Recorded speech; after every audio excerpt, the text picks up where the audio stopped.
Thấy trông à? Dạ ấy trông à? Ấy trông. Ấy trông má chi à? Muốn gì đó? Những cái tôi xin cái gì cần đó là? Ấy trông. Ấy trông. Có phải ấy trông à? Cái gì hả? Ồ, có phải rong trào.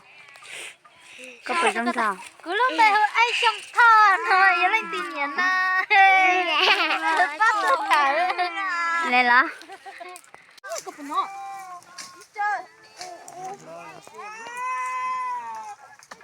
Tôi khá còn á in hình tôi nhỏ thế mà là dễ cha nè em còn nhìn lại chốc tay cái lùi dưới tao không chẳng có mồ Qua là qua. em chỉ có xíu rồi nó cắt cắt xong nó bé khá có là dễ là mất thay cho họ như thu nó thảo thứ gì bé thế thì tao sai sữa in hình tôi nhỏ thế mà khi nó mà sát chập lại đi tôi qua liền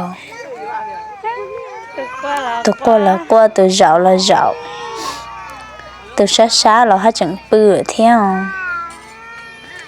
tôi sát bự là bự ấy nó mà sát chập lại liền khá còn nó mà muốn bắt trai Ê, nó khóc rồi.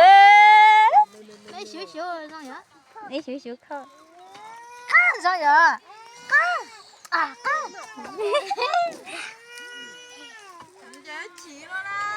tôi khá có hết chẳng nó xuống nó mẹ nhỏ mà quay nuôi cho mẹ nhỏ mẹ con cho cành như xưa tôi qua liền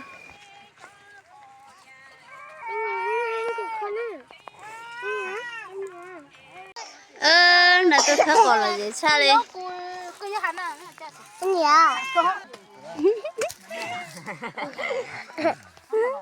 Ô, tôi luôn trông không trả hao.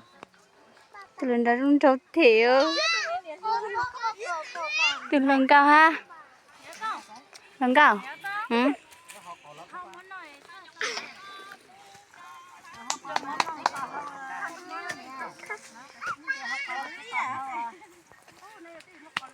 Nằm mò. 언제 못 해. 책 던져 던져 뭐